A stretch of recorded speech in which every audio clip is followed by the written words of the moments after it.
Welcome to the Biotech Startups podcast by Exceeder. Join us as we speak with first-time founders, serial entrepreneurs, and experienced investors about the challenges and triumphs of running a biotech startup, from pre-seed to IPO, with your host, Jon Chee. In our last episode, Krish shared how he transitioned from academia to venture just as COVID hit, and spotting the rise of compute-driven biotech before it had a name. If you missed it, check out part 2.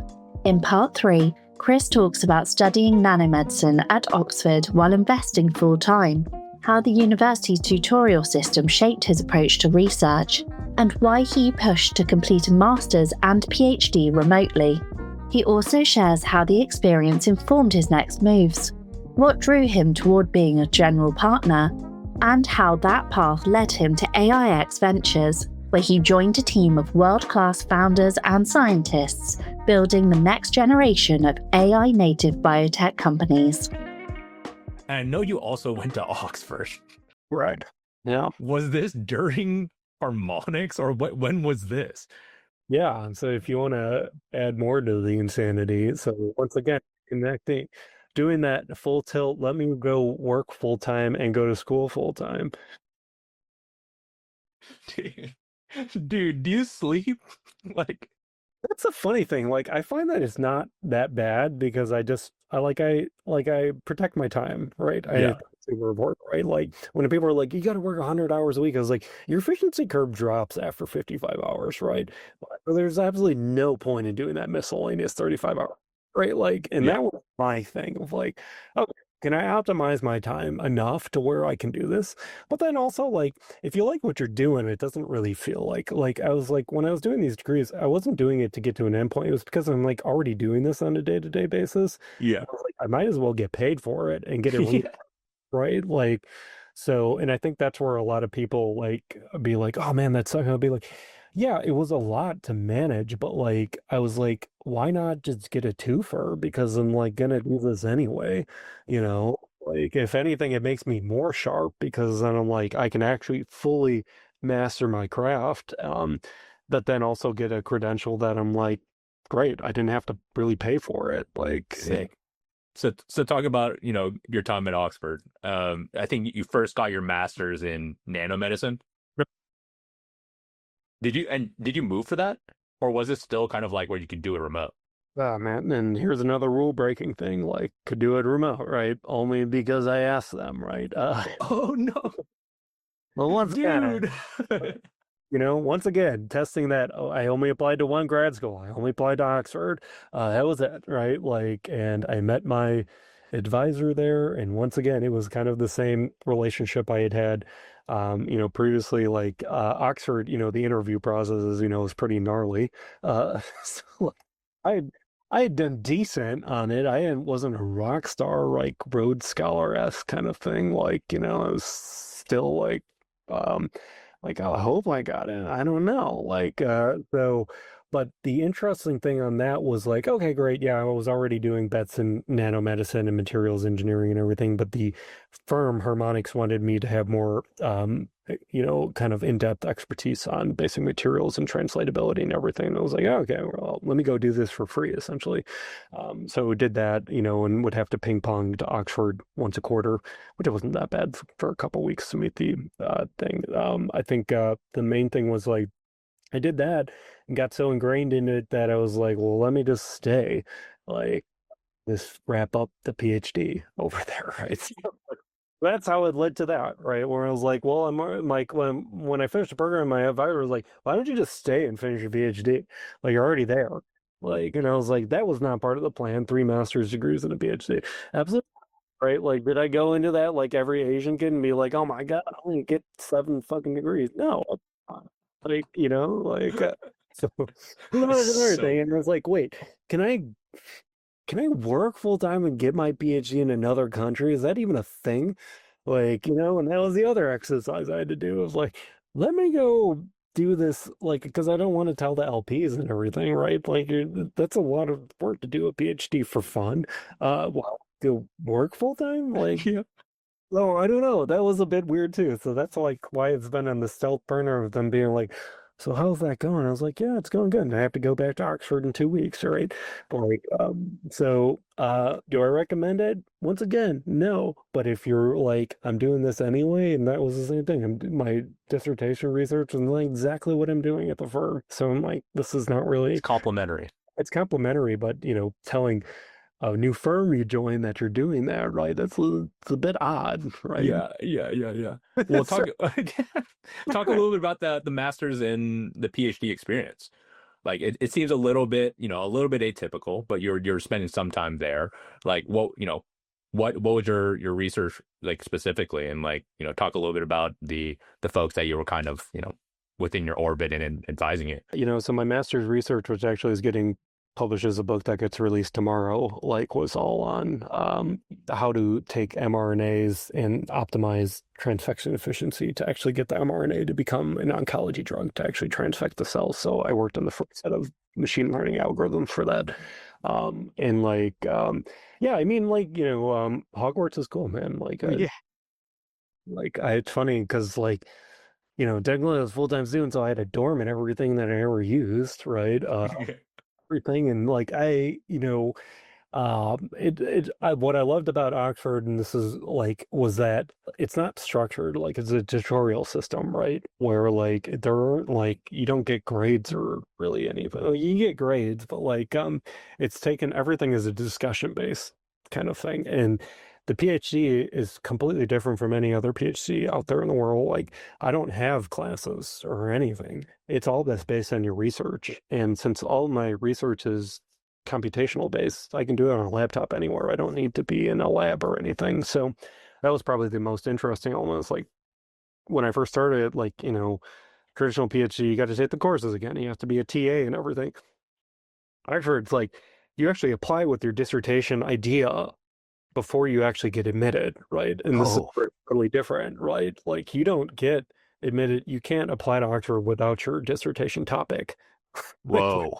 So you actually have to know it before you get in, and that's why I guess that's a forcing function. Like it's just like right? because I heard too. It was like I think this might be just like a UK thing, but they're like it's like a strict 3 years or something. Exactly right. They want They're you like, get it done in 3, or else you're out. That's why you get it done so quickly, right? Yeah. As opposed to the US, where you're spending the first 3 to 4 years trying to come up with your idea, right? And then you actually do it. So when you start day one in Oxford, it's like you already came in with this. And then the other part of the admission process is the whole point is to get a faculty member to say your idea isn't stupid and actually important, right? And that's actually how you get in. So that's the other thing of why they say it's such an intense interview process, right? Because they put the world's expert in that area on the call with you and they rail you, right? That's it, right? Yeah. Right? Until you don't give up, right? Yeah. So I was like, okay, so my PI, that's how it kind of worked because he's like, listen, your master's idea wasn't stupid. I like you, and I think we can do some stuff together. And that's kind of how it worked, right? And this still did the formal application thing, but when I did the interview, I was like, are you sick of seeing me? Well, Yeah. So, so yeah. So it was a bit interesting because most people get flustered with the Oxford admission process if you didn't go there previously, right? Because it's totally to go, you have to go manually reach out to a faculty member to have them respond to your email and then actually want to talk to you and then actually sponsor you to apply, right? Wow. So it's a way more different experience than a traditional thing. So. And how was once you got your dissertation accepted, how was the actual experience? I mean, it was cool. I mean, I think it's pretty intense over there. When they do a review, it's soul crushing essentially. So British dark humor, man, it's a thing. So they're there to make sure the whole point is that you're creating new knowledge, and if you're not doing the framework that's conducive to them, it's very tough. But for me, I was already aligned 100% with my advisor and everything. And if anything, I was we need to go faster, and that's why my first 6 months of my PhD turned out a book. I was at this pace, we're gonna have a whole Harry Potter collection, man. So, and he's like, oh, okay, well, this is like, you're building conviction as them thinking that you know what you're doing. Or like, Yeah, yeah, and yeah, they're like, he's like, thank God, you can just do whatever you want because you're doing this anyway in real life. I don't care. But yeah. the other candidates, right, that don't have the industry experience, it's harder, right? So, but yeah, once again, one of that unique approach that probably only a handful of people actually do, but like for me, it worked out. Like, I don't know.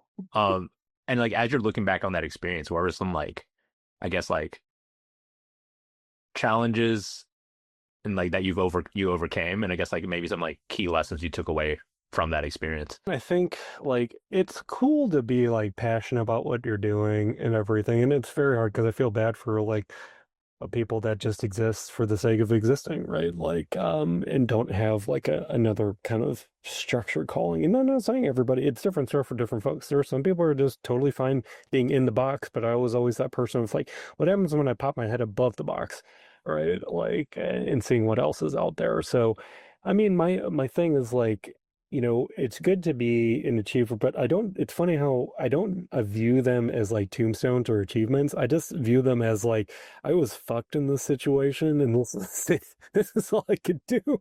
Like, and it's funny how people are like, "How did you achieve anything?" I was like, "This was not an achievement. Like, I didn't have like oh God, like a vision board or whatever. Yeah, yeah, yeah, Like, God, let me do this. Check mark, it's just controlled fucking chaos. yeah, yeah, yeah, yeah, yeah, So yeah. happened to luckily manifest in some weird, bizarre outcome like that.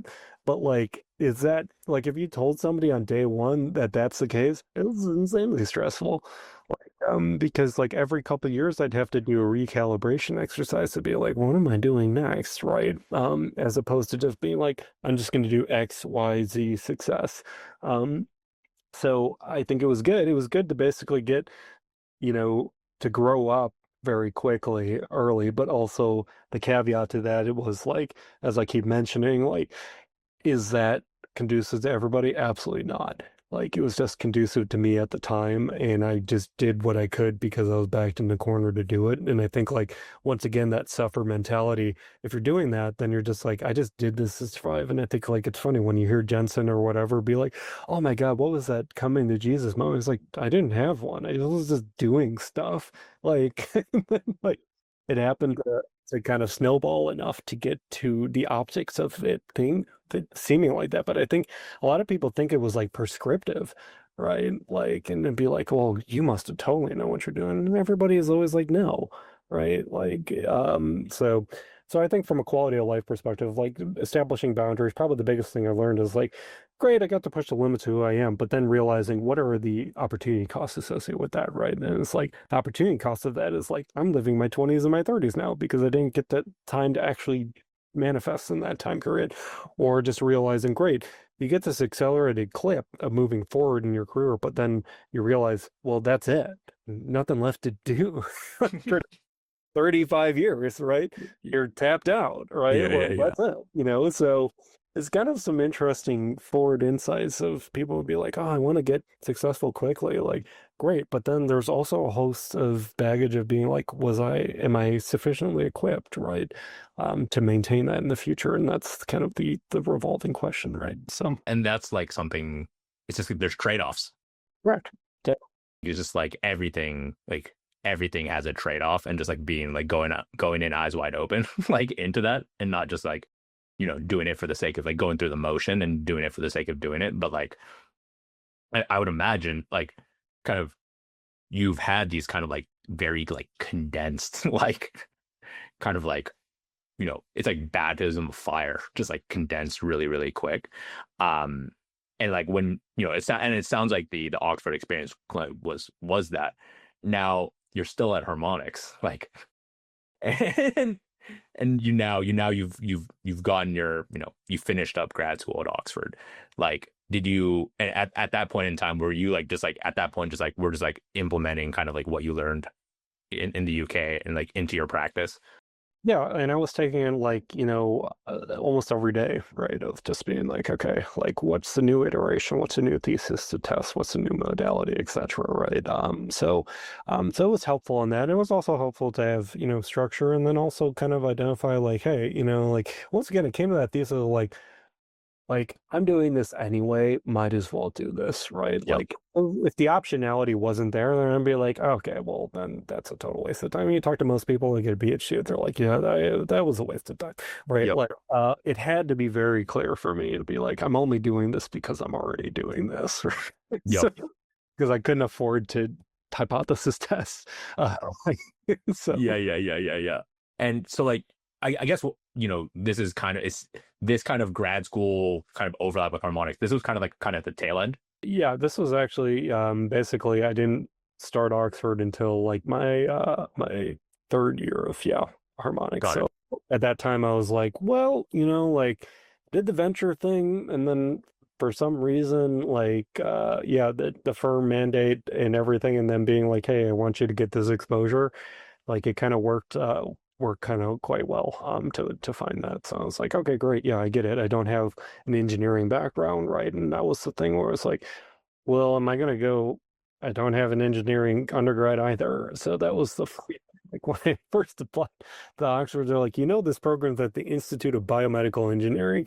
You don't have a biomedical engineering degree. And I was like, amazing. How Yeah. Did you know? Like, did you know you don't have that background? right? And that's why I got railed in the interview, right? Yeah. They're like, wait, you're gonna do engineering? But I was like, yeah, like I had to, like, my PI Sujata had to spot me basically and be like, hey, yeah, I get it. He doesn't have formal engineering training, but just give him a shot, right? So Oxford was like a crapshoot too, because they were like, dude, you're probably gonna bomb out. Like, Yeah.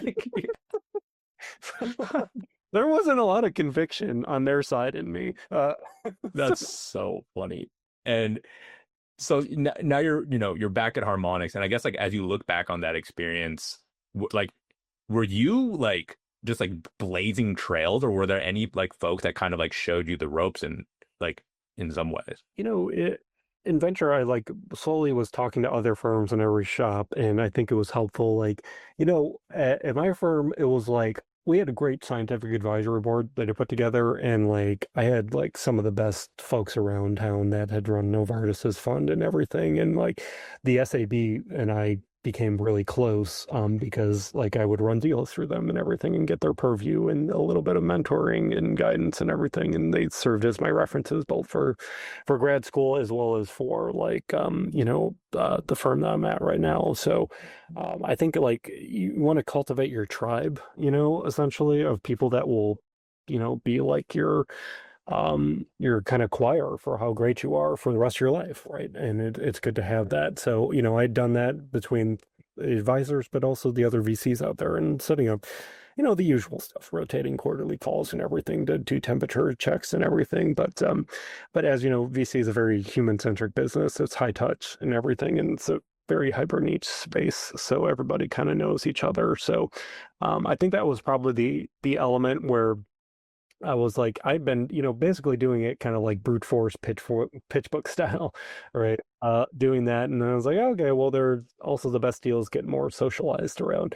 But the main thing I wanted to build quickly was the flywheel, essentially, like, because at the end of the day in venture, it comes down, can you diligence, source, and execute and operate? Like, and if you can build the flywheel where you're able to build the track record very quickly and then back some of the best founders, that flywheel just is inertia afterwards, and then you don't really have to do anything. So like I was hell-bent on the first 5 years of venture to build that flywheel to get to a point where once it starts moving, that's it.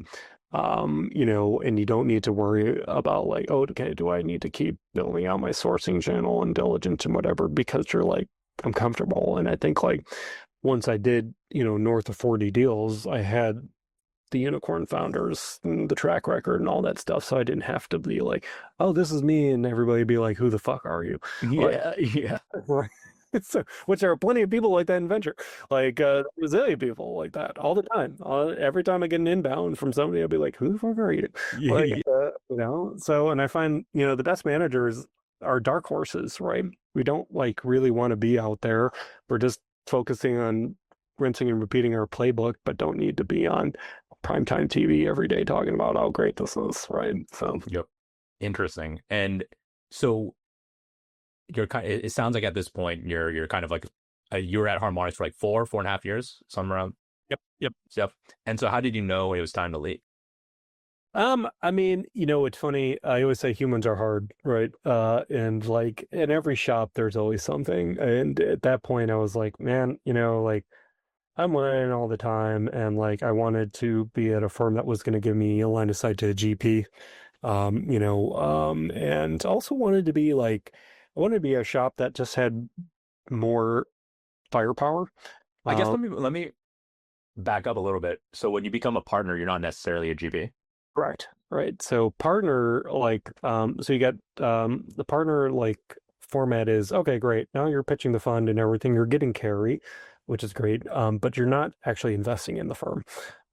You're a non-direct equity partner. Or general partner is when you're actually putting in the cash and fronting it into the firm, right? But then you own a part of the firm. So that's also the differentiation. You might see people that just tap out at senior partner because they're like, I'm never going to have the cash to actually put my GP stake in the fund, nor do I want to be indemnified to do that. So it's kind of a personal decision. There was some partner like, hell no, I'm never putting a just penny in this shit. And then there are others like, oh dude, I've got total conviction. Let me do this. So You wanted that kind of like GP path, it sounds like. yeah, I wanted to get there, but I also wanted to be, most importantly at a firm where, like I was surrounded by other super freaks, right? Like that's essentially what I wanted. It was like, okay, great. I've got the one freak show element here. Yeah. I would work with 8 super freaks and see what happens, right? And that's how it happened, right? Like when I was interviewing at this firm, I was like, what is AIX Venture? I never heard of it because this came as a referral from Lux Capital.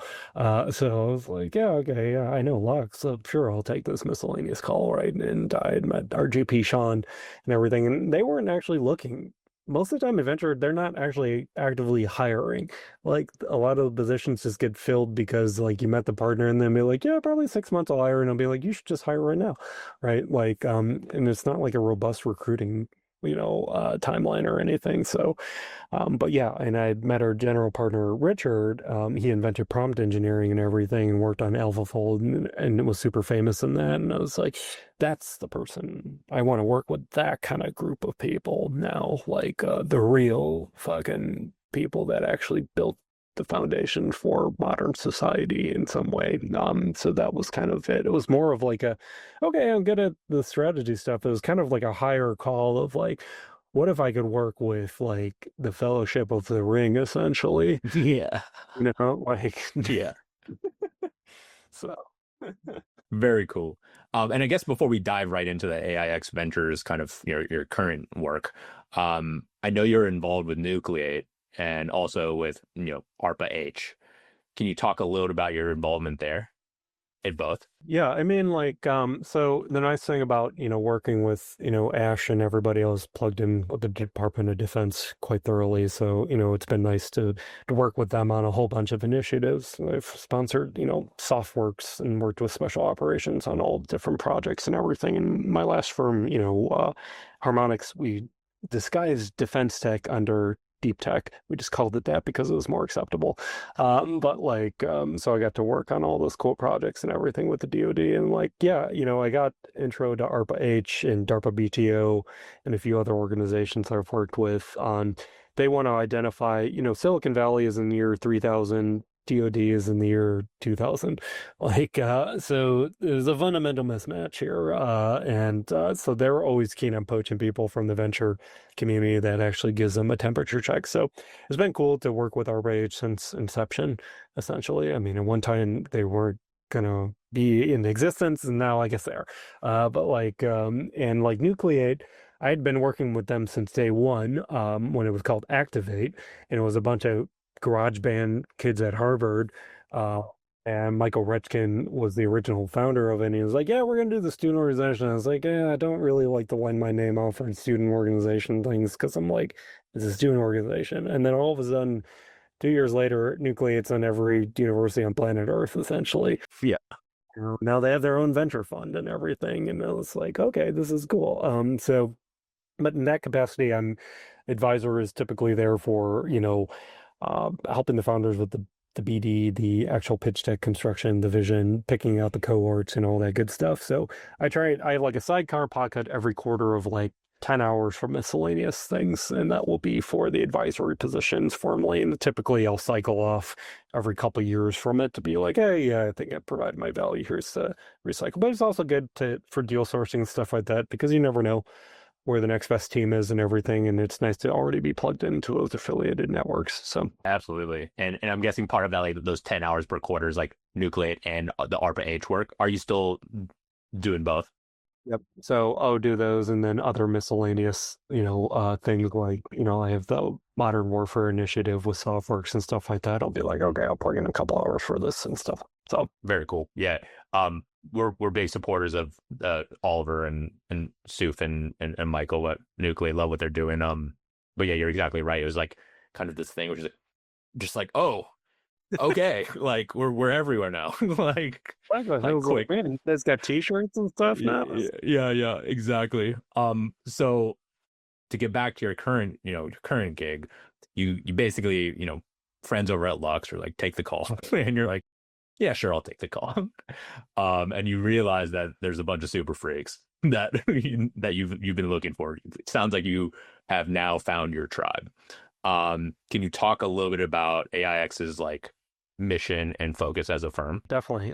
So, I joined the firm essentially as the first institutional partner, meaning like, okay, this is a partner that actually has run multiple funds and actually runs a formal process on all this stuff. Like AIX, technically started in 2021, and very new fund. But the fund, it's grown to over 80 portfolio companies, over 100 billion enterprise value across them. And I believe we're number 2 in the world for VC fund performance. So we've had, over 8 unicorns out of the first fund, which is 2021, and backed pretty much every single major AI company ever who were actually students of most of the partners. That's the classic. That's the classic. Exactly, right? Like Hugging Face Clem was the students of Richard, and Richard invested at a 5 million valuation, right? Like Perplexity, Arvin was a student of Peter's. We invested at, a sub 10 million valuation. So crazy. And that was the caliber of person I wanted to work with.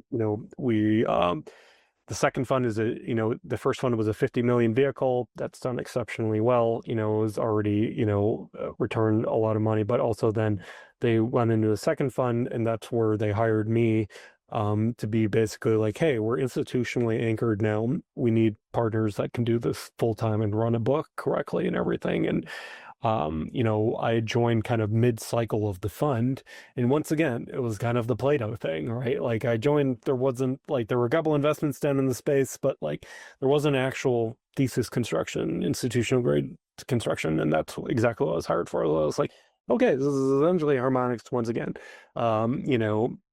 Minus the defense tech stuff. So, I joined, a little over a year ago, and I've led 9 deals and still doing the same kind of vicious clip on execution. Right? Yeah. You hear that from most partners. Most partners don't lead 9 deals in a year. They do that over a couple of years, right? And I still had the same thing of let's just go and do this. And, that fund has got 26 positions. We'll soon be at north of 30 by the end of the year. And then we're going on to our third fund, which will be a 550 million vehicle at the end of this year, right? But AIX wanted to be the preeminent AI native fund out there that was staying, boutique on the early stage. We're not doing multi-stage or anything, but most importantly, helmed by the world's most foremost practitioners before it was cool, right? And I think this is super important, because it was when I was looking at other shops, I was like, everybody was doing AI stuff, but they're doing bolt-ons. It wasn't actually from the ground up that we built a firm with the best people in the industry that actually do it and that aren't assholes, right? And it's very hard to find in a shop. Either it's one or the other, right? And then to have conviction to build out the thesis, right? Because also, when I joined Tech Bio, the practice I lead, was actually less than 10% of the portfolio. Now it's 25%. So I also had to do I had to pin my balls to the wall essentially. This is where I got to go, right? Yeah. Once again, I'm back to the corner. I got to prove myself. Yeah. I'm going to be stuck, right? So that's exactly what I did, right? So, and to get conviction on that. So, it's been cool to be there and to see the evolution of the funds institutionally, but also build, an exceptional, like from a manager perspective, excellent returns, great portfolio management, then be with really great people. So, and that's what we've continued to do, right? Of, the partner structure is set up. You have the investment partners and the HQ partners. One of the HQ partners, they're the market sector experts. They understand everything about that vertical and everything. And then you pair it up with, like Chris Manning or Anthony Gilbloom or Richard Socher. And then that's kind of your right to win with every founder, right? Of being like, wow, you're super stacked on AI, then you're super stacked on the market. Like that combination of the two leads you to win. So that's kind of what we built the firm off of. Cool. And I guess when you said you invest in the early stages, like what stages would that be typically? Yeah. So for us, pre-seed Series A, sweet spot, a fund 2, the checks are 1 to 10 million normally. And 30, 35 shots on goal, 10 to 15% ownership. A fund 3, which will be a larger vehicle, will be the same exact strategy, except the checks will go up to 30 million, just because AI native is expensive.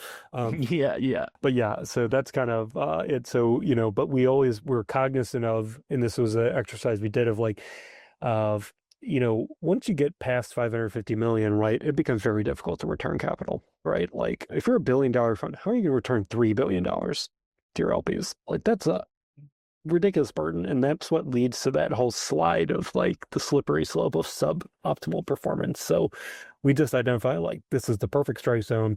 This fund will be the same in perpetuity, right? And that was the most important thing I was looking for. I was like, I did not want to be at an Icarus shop, and I also didn't want to be at a shop where like it was being terraformed incorrectly, right? And that's important. Where you become capital agglomeration, and then you're just right, yeah. Because like Andreessen and all those folks, they're asset managers now. They're not venture capitalists, right? Because like there's only so much money you can put into startups, right? Like that's why Andreessen is doing speed run and cutting $1 million reserve.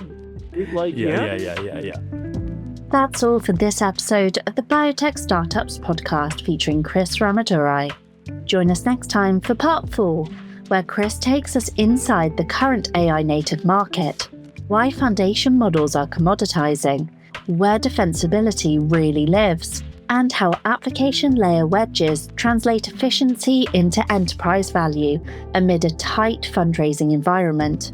He also digs into what's overhyped, what's underhyped, and why pharma pays for better drug candidates, not shiny platforms. Lastly, we'll hear AIX's strategy for winning rounds, the stages and check sizes they target, and the culture they're building. Plus, his goals for the next fund and the next 100 cures. If you enjoyed the show, subscribe, leave a review, and share it with a friend. Thanks for listening, and see you next time. The Biotech Startups podcast is produced by Exceeder.